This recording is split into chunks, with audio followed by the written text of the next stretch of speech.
A very good evening, all the friends, colleagues, dignitaries on the stage, Shri Subhas Desai ji, Honorable Minister of Industries, Shri Shivaji Rao Adalrao Patil ji, ex-MP and Deputy Leader of Shiv Sena, Shri Sarath Sonavne ji, ex-MLA Zunur, and all my colleagues, Shri Dipen Bhai, President, Chamber of Associations of Maharashtra Industry and Trade, and all the dignitaries who have travelled from Delhi, Chennai, Calcutta to be here with us and part of this wonderful evening. As rightly Amit Bhai said, that we have a lot of scope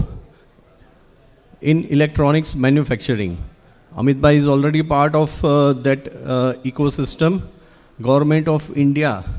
उन्होंने recently 40,000 crores की scheme निकाली हुई है, that is for the semiconductor manufacturing in India, and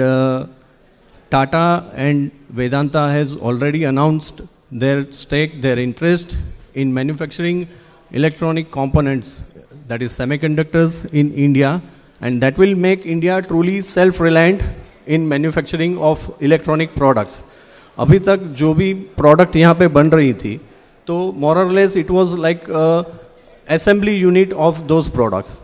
हम लोग assemble करते थे, यहाँ पे raw material नहीं बनता था, and that is why we were never competitive in international market.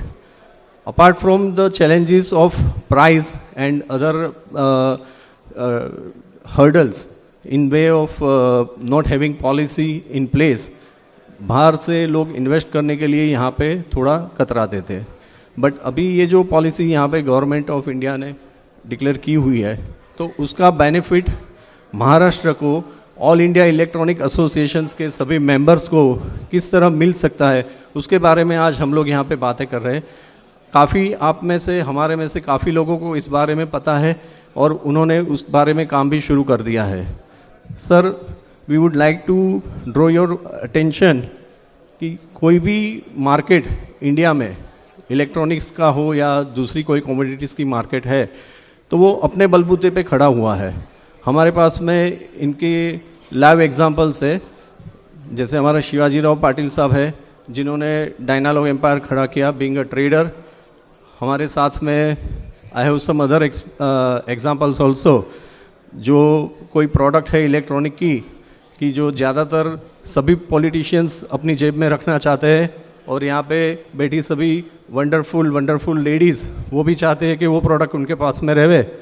और वो प्रोडक्ट है रिमोट कंट्रोल. तो रिमोट कंट्रोल सर एक एग्जांपल है इलेक्ट्रॉनिक प्रोडक्ट का, जो आज की तारीख में इंडिया सेल्फ रिलायंट है, इंपोर्ट के ऊपर डिपेंडेंट नहीं है. प्रोडक्ट छोटी है, लेकिन चाइना को इस प्रोडक्ट को इंडिया में एक्सपोर्ट करने में दिक्कत हो रही है. यहाँ लोकल मैन्युफैक्चरर्स जो है, जो हमारी मार्केट से प्रोडक्शन में गए हैं, मैन्युफैक्चरिंग में गए हैं, वो लोग आज इंडिया को नहीं वर्ल्ड को कैटर कर रहे हैं ये प्रोडक्ट के लिए. और सर हमने देखा हुआ है कि जहाँ पे भी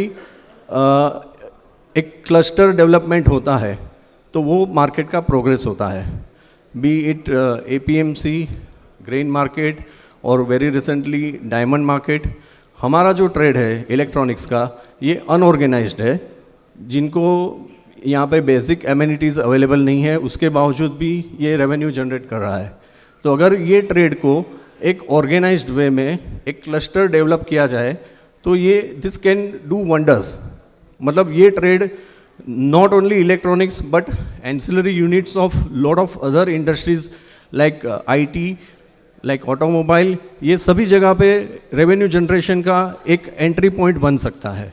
तो हमें इसलिए गवर्नमेंट से सपोर्ट चाहिए, और जो भी पॉलिसीज़ आज प्लेसेस पे है, वो प्लेसेस का एग्जीक्यूशन स्मूथली हो, और ट्रेडर बेनिफिट जो भी स्कीम्स आज जगह पे नहीं है, उस स्कीम के बारे में गवर्नमेंट ध्यान दे और हमें सपोर्ट करे. तो आई एम श्योर कि आज 2022 से 2025 तक में जो रेवेन्यू का जो ग्राफ है गवर्नमेंट ऑफ इंडिया का, गवर्नमेंट ऑफ महाराष्ट्र का, वो हमारे सपोर्ट से, आप हमारे पोटेंशियल को एक्सप्लोर करके उसको 3 फोल्ड से लेके 5 फोल्ड तक लेके जा सकते हैं.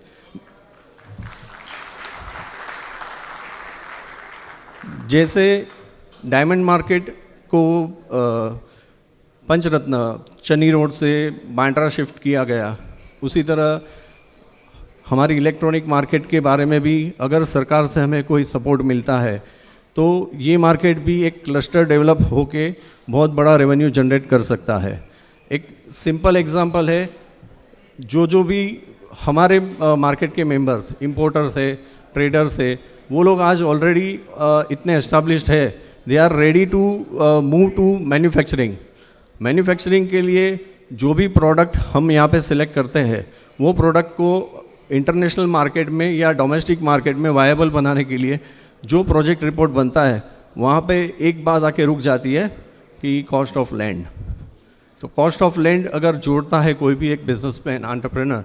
तो उनकी प्रोडक्ट की वायबिलिटी के बारे में एक बड़ी चैलेंज आ जाती है। तो यहाँ पे हमें एक हैंड होल्डिंग अगर गवर्नमेंट की ओर से मिल जाए तो हम ये वादा करते हैं कि आज यहाँ पे जो हॉल के अंदर में हमारे जो मेंबर्स बैठे हैं तो 5 साल के बाद में ऐसी कोई मीटिंग में इससे चार गुना बड़ा हॉल लेके हमें मीटिंग करनी पड़ेगी, क्योंकि इतने लोगों को एम्प्लॉयमेंट हम जनरेट कर सकते हैं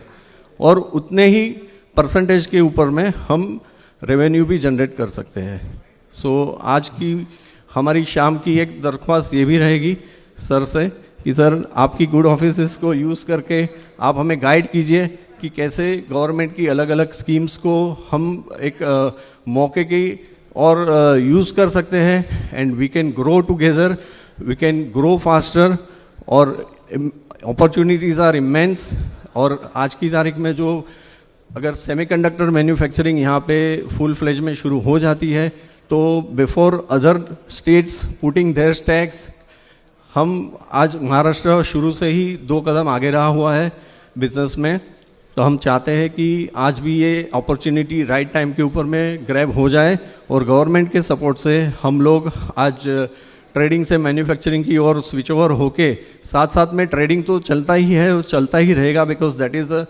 very essential part of the ecosystem of supply chain. तो ट्रेडर्स को तो कोई अपनी जगह से नहीं हिला सकता है, बट ट्रेड के साथ साथ में जो वैल्यू एडेड प्रोडक्शन करना है तो उसके बारे में अगर हमें सहूलियत दी जाती है तो हम ये सिनेरियो को बहुत अच्छी तरह से और बहुत आगे लेके जाके इसको एक अच्छा अंजाम दे सकते हैं। So sir, this is my humble request and that's all from me. Thank you very much.